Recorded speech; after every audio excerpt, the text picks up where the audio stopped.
I know it's quite late, and the day is breaking in Nigeria right now. It should be about 4:54 a.m. Yeah, almost 5 a.m. in Nigeria.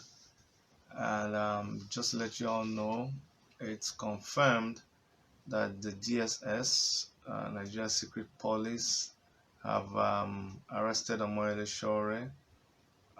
Right now, we do not know where he is. So we're just putting out this message to everybody everywhere around the world to let everybody know that Omoyele Sowore has been arrested by the DSS. We're not surprised about this. We expected it. These are one of the things that we were planning that could happen. I mean, the Nigerian government has become so predictable. If anybody raises objection to what they're doing, we know the next thing is that they're gonna try to clamp him down. So it's expected. He's been arrested. When they arrested him, he sent out a tweet. Eyewitness reports. Eyewitness of the person who witnessed it said they took his phone forcefully from him. Now, if you go to his Twitter handle, he tweeted. He said, "DSS invades Sowore's." Let me show you his. This was his last tweet on his Twitter handle. I don't know if you guys can see it, but that's his last tweet. So you can see. Well, this is going to be, because I'm using the face camera. You're not going to see it very well, but it's reverse. You're going to be seeing the reverse of it, but you see him tweeting, DSS invades Sowore's. He was trying to type that DSS invades Sowore's apartment or Sowore's residence or something when he could not finish that tweet. And he also tried to tweet out something. You can tell it was a distress tweet. Next thing he tried to tweet, he said,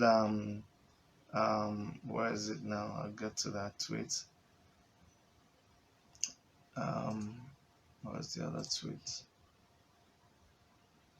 He tweeted JAP. What was it again? Yeah, he tweeted JAP. Now JAP, it looked to me like someone was trying to, when someone is trying to type ASAP, and his fingers, maybe he wasn't looking at his phone, or was trying to give out that message before they confiscated his phone. But it just goes to show the condition under which he was arrested or abducted by the DSS. Now, I don't know who gives advice to our government. What I just know is that things will just unfold. I know very well that as long as the cause that people are embarking on, as long as it's a justified cause, you cannot stop it. You can't stop a revolution if it is a true revolution, and a true revolution is not even planned. What Omoyele Sowore has done is to sensitize people. He knows that they are watching him. People said, oh, you should do this in secret, you should not keep it open, but that's not Sowore that I know. He kept it open. He kept all his plans open. He let them know what he was doing, and they actually fell for it. If I can use that analogy right now, because he wanted. It is obvious. It is clear that the government does not want anybody to oppose them. The government does not want anybody to point out what they're doing. But it's not just people making up stories. When I was doing a live broadcast earlier today, and well, for some of you yesterday, when I was making that live broadcast, I was talking about the priest that was killed in Enugu. And when I was talking about the priest that was killed in Enugu, I did not even realize that 5 pastors of the Redeemed Christian Church of God, 5 pastors were also abducted. So when you're talking about one thing, another thing is breaking from the other place. Just as I was trying to recover from that, I heard that the University of Abuja was also attacked by Fulani headsmen. It was the class rep that fought them off so that the other members, the other students could escape. And he had machete cuts everywhere. He saw them. He's the one that testified that these were Fulani headsmen. So what are we talking about here? So even if you arrest Sowore, even if you put him down, let us see if you think that you can stop the revolution. This revolution is not about Sowore. No. He came, he has a good life in America. He left that place and he came down to Nigeria to try to sensitize the people. People don't understand. It wasn't about contesting for presidency. His contesting for presidency was a way to also try to be relevant, since okay, they're trying to speak to the people and confuse them through politics. We all prepared, including myself, so that we can engage them on the same platform where they are deceiving our people again. So it is about the emancipation of our people. I hear a lot of people, making all kinds of nasty statements. It don't bother me. I want to see clear-cut reasons why there shouldn't be any agitation in Nigeria. Just list for me reasons why all this agitation is useless. Once you list it down, like, my friend, go and sit down. Nigeria is okay. We are not complaining. If somebody can say that, but if you cannot say that, then you already believe in the revolution. I'm telling you. If you cannot come out and say, oh boy, this thing you people are saying is a waste of time because you are lying. You are deceiving us. Everything is good. People are not dying. If you can say that, then there is no need for this revolution. But if the government is afraid anytime somebody, what is there in a protest? In a democracy, if you contested in a democratic election and you were nominated, selected, or whatever that you people did to put you in that position of authority, in a republic, in a democracy like Nigeria, you have to understand that people have a right to express themselves. You cannot stop it. If you stop it, you'll be consumed by the same system that put you there. That same authority that put you there is the same authority that will pull you down. So it's a developing story. We will see what happens. By the morning, we will start asking them where Omoyele Sowore is. A good thing is that every government in the world, all over the world, they know Omoyele Sowore. Omoyele Sowore is not a small boy. Sahara Reporters is not a small media outfit. So the whole world is going to ask questions. And I thought the government should have learned its lesson by now, with Nnamdi Kanu, with Zakzaki, and now with Omoyele Sowore. And they're going to have to arrest all of us. You're going to have to arrest. Do you even know what is coming to you? Do you know what is coming to you? All of you, your kids, all your kids are abroad. None of your kids are in any school in Nigeria. So you think students you have killed student unionism, but let us see whether student unionism is just going to keep quiet. I know students are on holiday, but all of them are going, well, let me not just say, let us just watch and see whether this one will just come and pass like all of them. And for those of you who are clapping and saying, Chidi, go and sit down, this is what will happen and nothing will happen, I'm wondering, is it about me sitting down, or you predicting that nothing will happen? Or is it about you accepting the situation that you're in and preferring a solution? You see, the situation in Nigeria has become so bad that people don't even understand what is going on. People don't even know how they feel anymore. People in Nigeria will sit in front of a gutter that is not cleaned and be eating, and they're not even smelling it anymore. I'm telling you, your leaders will carry your money and eat, and yet you line up on the road and be hailing them. They will not pay salaries, but they will go and import an American singer and it will be kissing the governors, and your governors are clapping and you people are laughing, and it is okay. Do you understand what I'm saying? Come on, look at your country. They will get up and say that your country is the poorest in the whole world, and you still wake up and be laughing. I don't understand. You just be laughing. You just be even right in this broadcast. You're going to see people still cursing and just challenging you and making nasty comments right here that we are talking. Somebody is going to type something that will make you wonder whether this person is a human being with brains, and that person will be typing from Nigeria. Probably he doesn't have lights. He's been sweating the whole night. He ran his generator till the battery till the fuel in it finished. But he is busy typing and cursing you and telling you to go and sit down, so that what will happen? So Omoyele Sowore called for this revolution, called for this protest, and they think that the best way to shut him up is by arresting him. I pray that wherever he is right now, he's safe. I pray that this is somebody who keeps telling you all the time that he's prepared for this. He was already prepared for this like tons of years ago.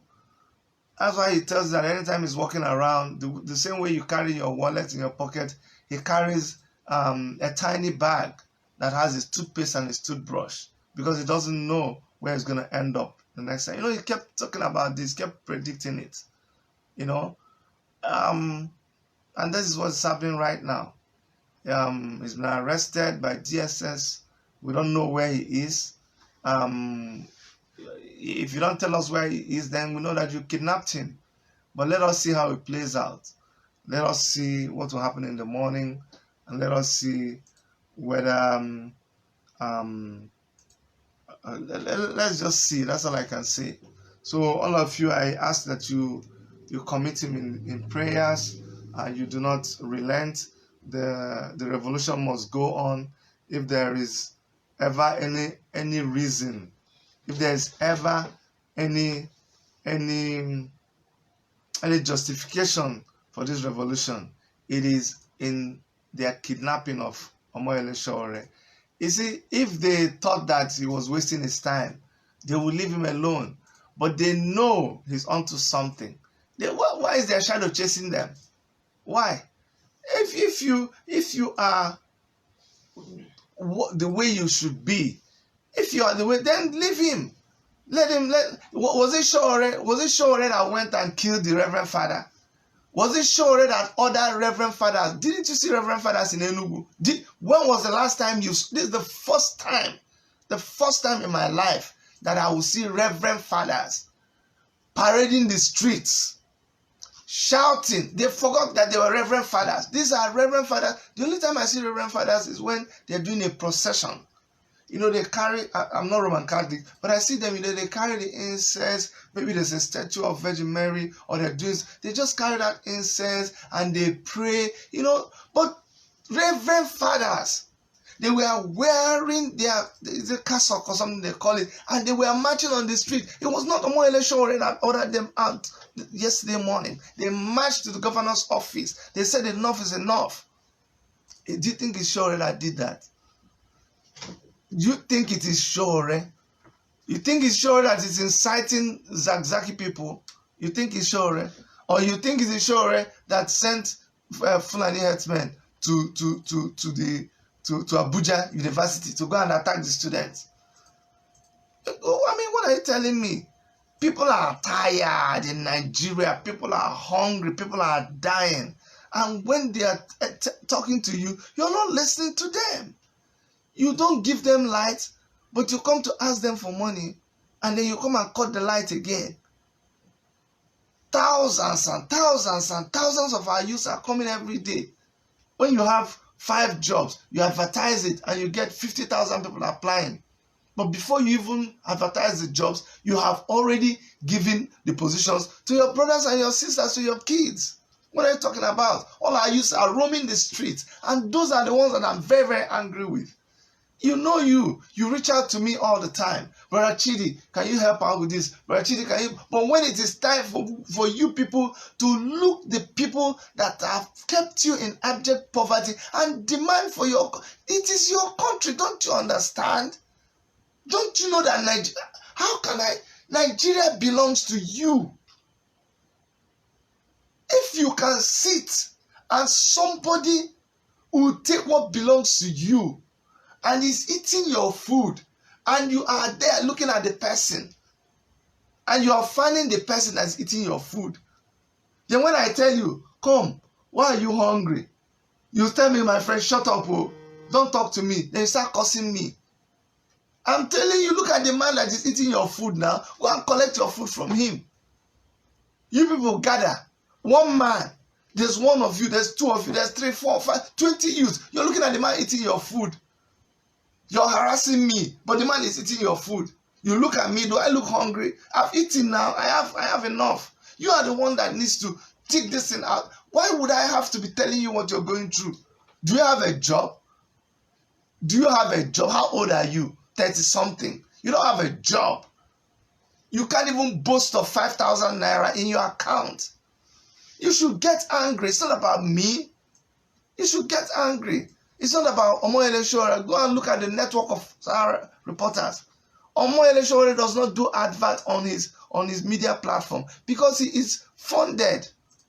He doesn't need to lick anybody's ass. You don't understand.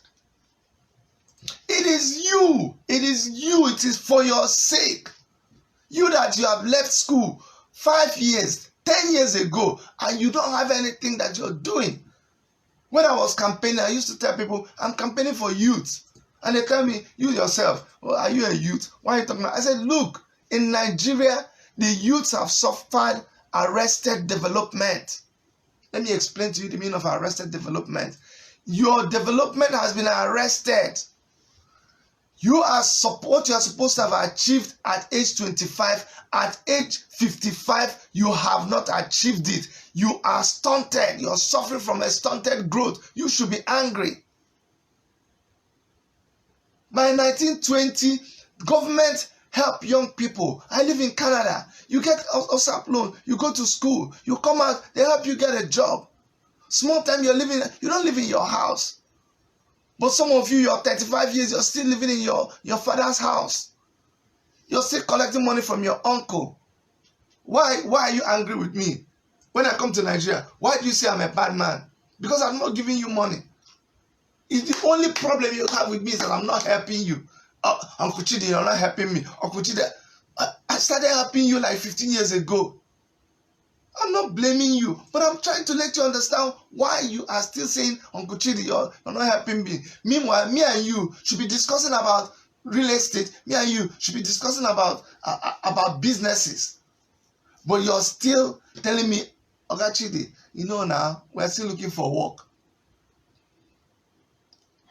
I heard this before I even left Nigeria. Now I call you, you're still looking for work. Because you are in a system that does not work. And the people who are supposed to give you the work, they are showing you their cars. It's only in Nigeria that people have the audacity. The people that are supposed to be representing you, the people that are supposed to give you the job, the people that are supposed to provide money for you, they go and take photographs, they go and do video of all the luxury cars that they have. And you still go and do talk for them. Maybe they came, They gave you t-shirt. When we came to preach to you people, you said, Oga Chidi, I thought you said that the politicians don't come home. See now, our House of Representative guy, Chief ABC, he came now. See, I have his phone number. He gave me t-shirt. See, party cap. You see now? So you're wrong, go. All of you are saying, oh, go. You're making noise. Give us money. Go and watch my campaign tapes. Everywhere we went to, market to, young people, give us money, find us something. And so those guys, they came. They put posters everywhere. They branded vehicle. You went and you told us we were crazy. Where are they now after election? Call that number they gave you now. They bought that number on their way from Abuja. They just stopped and told the guy, hey, bring me that number. They brought that number for them. They bought a new phone. They put that number in the new phone. That's the number they gave you. So when you call them, they put your name. Go and see how they save your name in their phone. They'll say, Trouble Emeka, Trouble John, Trouble Jude. Whenever you ring, they know, it's trouble. No. They'll put busy. You call again and say busy. Next time they call and say unreachable. You call them. That after election, they've thrown away that number. Stop wasting your time. Do you know how many people they gave that number? All of you in their constituency, they have one list. They give all of you that number. When voting day, what did they buy for you? Gala mineral.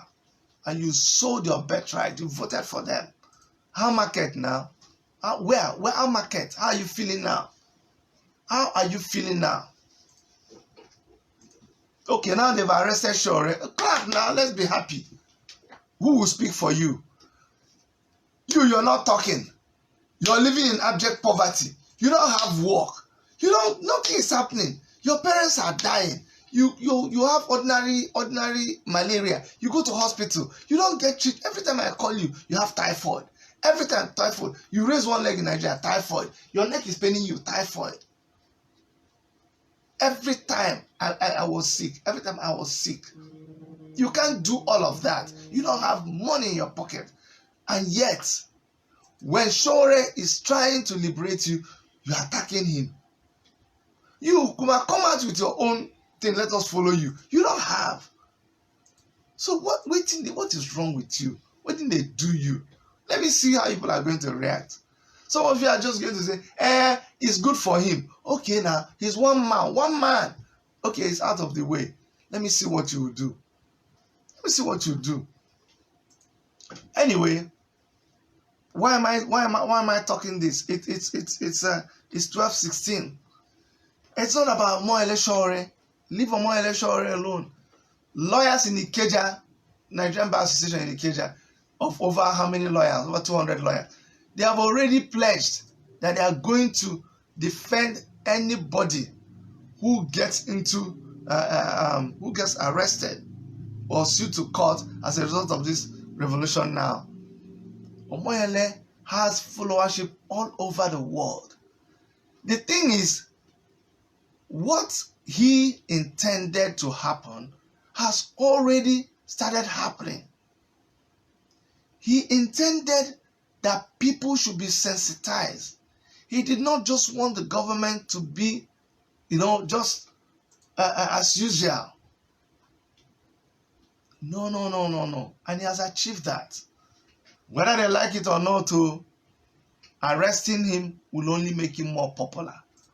Arresting him, they will only just make a demigod out of him. I thought they would have learned their lesson with Nnamdi Kanu, but somehow, I'm not surprised. After all, it's the people who are advising them to arrest him that have been advising Buhari on economic matters, on political matters, on every matter that makes us become the scum of the earth right now. Nigeria is such a very, very unpleasant country to talk about. So much so that everybody will get up, they will go to Ghana and they will fly back.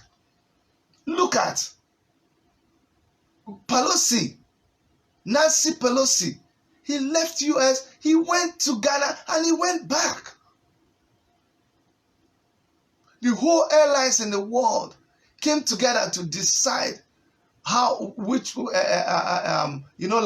When you're coming into America, you land at JF Kennedy before you distribute all over the place. When you come into UK, you land at Heathrow Airport. You know, it's like a certain there's something they call it. They looked all over Africa, and they chose Ghana as the place that will be there, like the distribution point. And they're going to build a massive airport there in Ghana. Look at Nigeria lost that kind of position. Imagine these people, they are in their 70s, 80s. They've done what they came to the world to do. They messed you up seriously, messed you up royally. I don't have to say all this, because if you're in Nigeria, you know what I'm saying is true now. You know. I'm telling you. You know. The worst is the youth. I don't know. Sometimes I blame you, but sometimes I don't blame you. I'm confused with you, but I don't even know. I don't know. The youth, you wake up in the morning, there is nowhere to go. I was in Nigeria for 7 months. You wake up in the morning, there is absolutely nowhere to go. How many companies are offering jobs? Nothing. That's why you can watch TV from morning to night. If you were working, you won't have time to watch TV. Here in Canada, oh my God, people who do 2-3 jobs. They wake up in the morning, 5 a.m., you go to your first job. You work 5, 6, 7, 8, 9, 10, 11, 12. By 1 o'clock, you've clocked 8 hours. See, there's more time. You eat. Then you enter a bus or train to your next job, or maybe you drive. By 3 o'clock, you started another job. You work 3, 4, 5, 6, 7, 8, 9. They do like 6 hours. Even some people do a full job like 10, 11. By 11, they go home. Then they go home, they sleep. From 11 to 12, 1, 2, 3, 4, 5.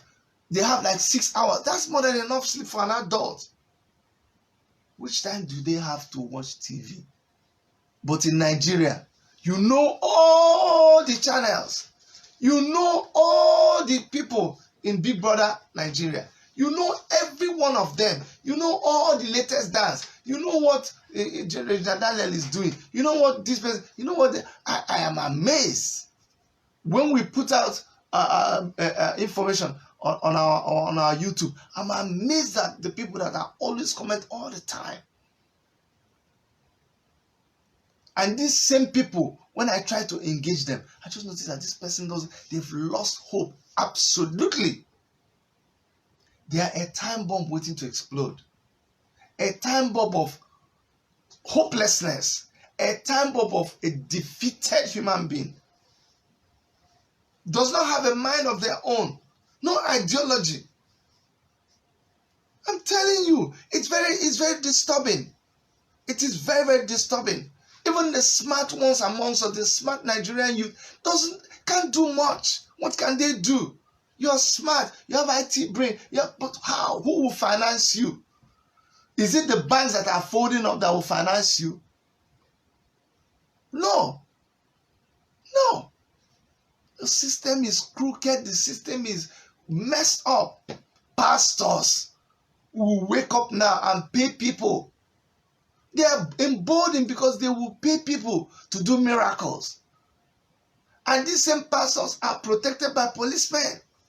The policemen will drive them up and down. In Nigeria, the people that are feeling it most are the people that are opposing you most. That's what I don't understand. The people that are feeling it most in Nigeria are the ones that are opposing you the most.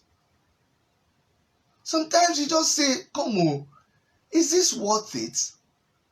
Honestly, sometimes you say, is it really worth it? Is anybody worth laying your life down for them? Are they really worth it? Because the people that you're doing this thing for, maybe they're not ready. Maybe, I'm telling you, maybe people are not ready. Maybe it's not worth it sometimes. But you know what? You want posterity and history to judge you. You want to be able I, for one, I want to be able to stand and say that when it was my time, this is what I did. I want to look my son Kene in the eye and say, Kene, I did my best. If my children are not able to go back to Nigeria, if my children don't want anything to do with Nigeria, I want to be able to say, Kene, I did my best. I don't want to say that, I regret not doing this. I regret not doing this. I'm telling you, I don't live in regrets. No way. I look back and I say, when young people were given a chance to determine their future, that I was one of those that went down to Nigeria and I campaigned and I went from village to village and I did my best. And I lost the election, yes, but I did my best. So there is no way I can sit down and watch the same country that made me who I am today being messed up by people, and I just say, you know what, I'm already crossed over. I'm living in Canada where everything is okay by me. Why do I need to bother? I can't do it. I can't sleep. Like right now I'm talking, I'm not sleeping. It's past 12. I can as well just sleep. I have lights. 24 hours. The last time they took lights was how many years ago? I think 3 years ago, that there was an ice storm and I think the wires were frozen. And they took the light for like 5 minutes. And people were screaming and saying the mayor should resign. The mayor should resign because they took light for 5 minutes. For how many? I've lived in Canada for 11 years. That is life. That's what we're talking about. That's what, my credit does not finish. I pay every month, I pay my bill. I don't get data. Why am I talking to you for hours? I can talk for hours and hours and hours because I have my data. Strong data. My children go to school. Food is cheap. I'm enjoying the best that life has to offer. If I want to drive any car at all, I walk into any car dealership. And I think maybe the reason why people have not even started, especially young people, the reason why this has not even started is because you don't know. You don't know. If you're telling somebody about honey and they have not tasted honey before, they will not understand what you're talking about. Sometimes I wish they would just pack buses upon buses upon buses and drive that bus to which country? The nearest country to Nigeria that is doing well. And just let people experience what it means to be in a system that works. After doing that, then they will come and bundle all their leaders. Because when you still see people doing like this to their leaders who are messing them up, who are taking their money and eating it, you don't just understand why that is happening. I'm saying, what are you doing? What the hell are you doing? What? You see, people say I pick on pastors a lot. I pick on pastors a lot because pastors have a very huge duty of taking care of the oppressed, of preaching the gospel of salvation, which brings freedom to people. That is the job of the pastor. That's why God ordained you as a minister of the gospel, to bring the gospel of Jesus Christ, the gospel that preaches salvation, that preaches freedom. But when you come, and the same people that you're supposed to be preaching the message of salvation, the same people that you're supposed to help them to break this yoke that has been put upon them, you march on the people. Literally, you grab their money and you come and start displaying jets to me. That's why I'm picking on you, because you're not doing what you were sent to do. I don't care about how many jets you want to show me. Show me you. The money you use to buy one jet can establish so many skill acquisition centers. Don't show me that you have the largest church in Nigeria. I don't bloody care. So Your church can take 1 million people at a time under one roof. So what? When those 1 million people leave your church, what happens? What happens? Have you thought about that? Didn't you hear that the old disciples, for those who were Christians, didn't you hear that they all brought their money together? And the money was distributed, and everybody and there was none of them that lacked anything among the disciples. What happened to that gospel? Instead of you taking care of the sheep, like I said before, you are friends with the ministers. You are friends with the governors. The same people that did not build the schools for your congregation. The same people that did not build the road for members of your congregation. The same people that did not build the hospital that makes members of your congregation to die in the thousand. The same people, when they walk into your church, you give them the best seat in the church. The same person that during an election, he killed people. He sacrificed people to get into that position.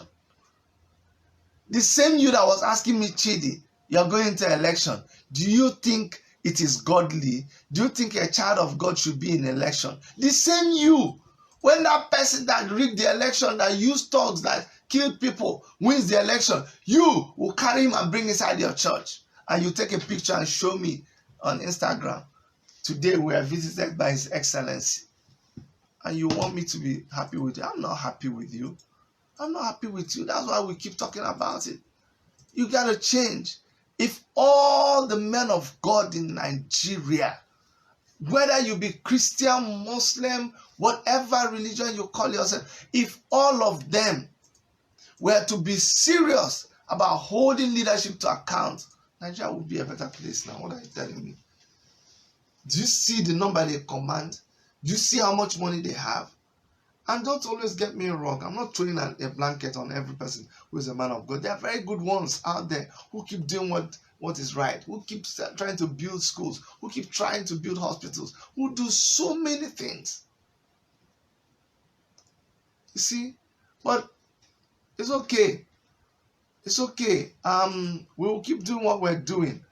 But ask yourself, when you see those of us, and I don't care if you think I'm proud, when you see those of us who have a good life, abandon our good life, to be shouting, look at the veins of my neck, to be shouting and screaming, look at my eyes, for your own betterment, pause and ask yourself, why?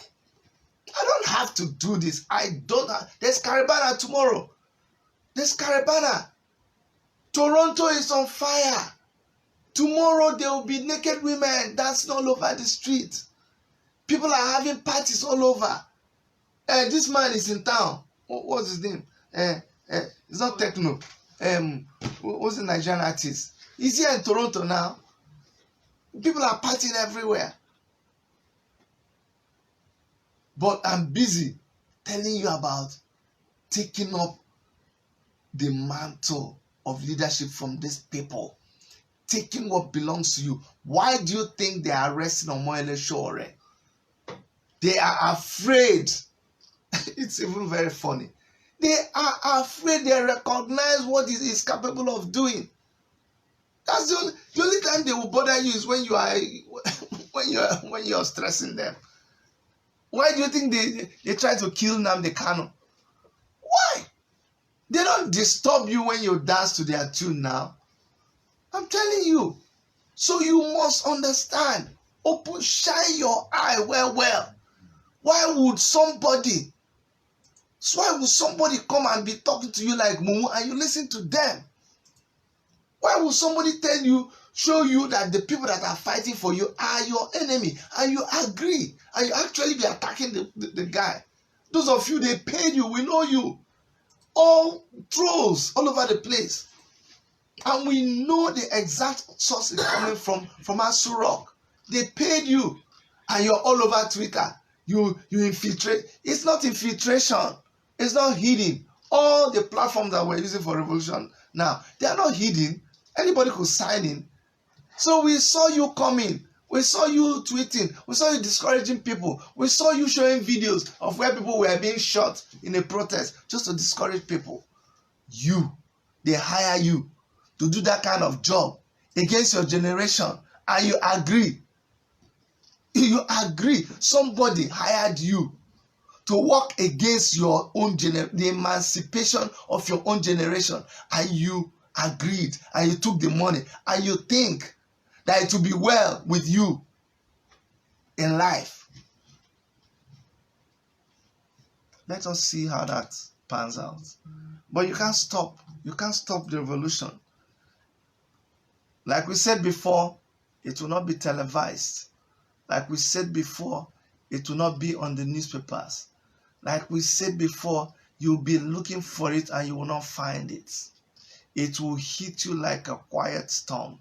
You arrested Sowore. Okay, let us see if the whole thing will stop now. What you have just started, what you did was, you did an early start to the revolution. We were planning for the 5th of August, but I think the whole thing came early. Why now? Why you are so impatient? You couldn't wait till the 5th. you couldn't wait till the 5th.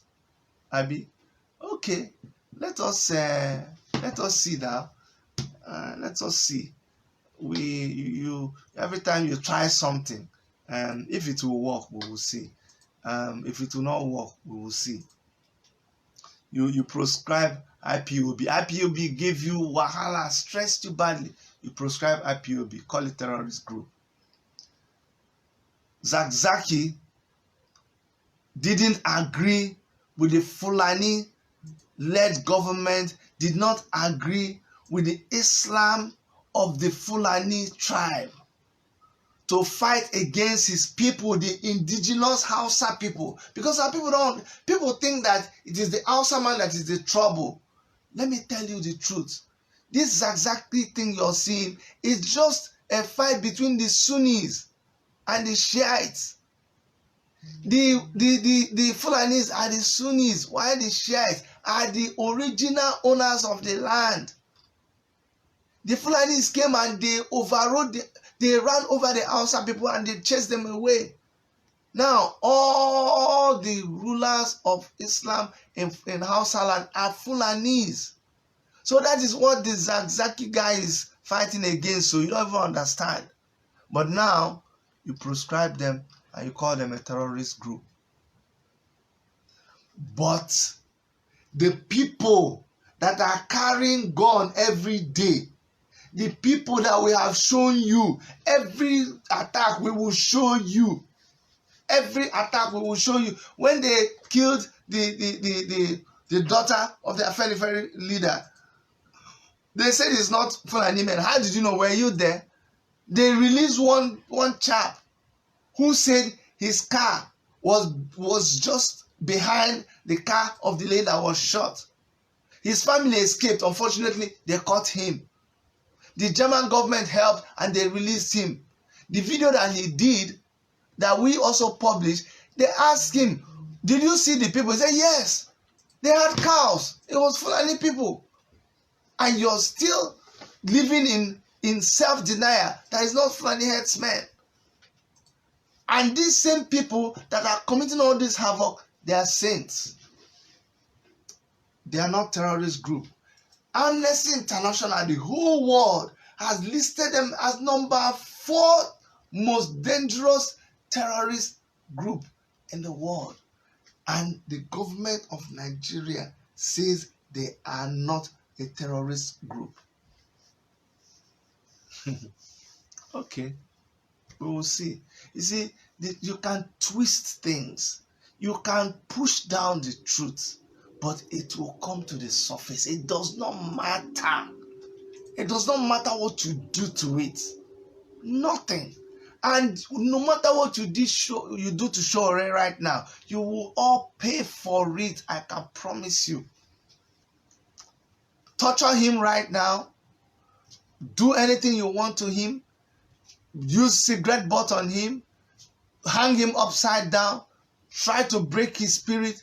Deny him sleep. Waterboard him. He was ready for this. A lot of you kept saying, oh, you know what? Sowore is not ready. Sowore is a coward. Sowore this. You're that. Okay. Let us see now. Look at, you think he was not ready? He was ready, and he kept singing it like a song. He kept saying this will happen. This might happen. If this happens, you guys continue. If this happens, the revolution must continue. And that is what is happening. You will have to arrest every person who believes in this revolution now. You have to build more prisons because there will be more arrests. You have to build, I don't know what you're going to build to be able to contain all the people that you need to arrest from all over Nigeria. So go and get ready. Okay? Now you just invited another trouble onto yourself. But I thought we would have learned. But it looks like, anyway, we've not been learning now. If we had the brain now, we would have been better than we are today. So that's the latest that we have for you. That Sowore has been arrested and he is abducted by the DSS, which is Nigeria Secret Police, and they need to tell us where he is, and they need to tell us what he did and which offense he has committed. Trying to organize a protest, it is guaranteed in our constitution. Only thing that you have said is that when you destroy property, you'll be arrested. But coming to just pick somebody up in a mafia kidnappers manner, you have to explain. So we'll wait to hear from them in the morning. So I'm going to stop here for now. Thank you so much for staying strong. Just keep praying for him. Pray for his wife and his kids. I always, all the people who are freedom fighters, I always say that people don't seem to realize what their wives go through. I remember when Nnamdi Kanu was going through what he was going, I always thought about the wife. And the reason why I keep pointing out to him is because he is someone that is the closest example that we have seen of someone confronting the government and the government coming full force after him. All right. My name is Dr. Chidi. I'm speaking to you and sensitizing you about the revolution now, which is still on. It is not abandoned. We will keep the light shining. Now we have even a greater reason because of Omoyele Sowore. We can't disappoint him. We can't back down. The revolution has actually started now. Okay, it has started, whether they like it or not. Holding Sowore has just ignited that revolution. They brought it upon themselves. Take care of yourselves. Bye bye.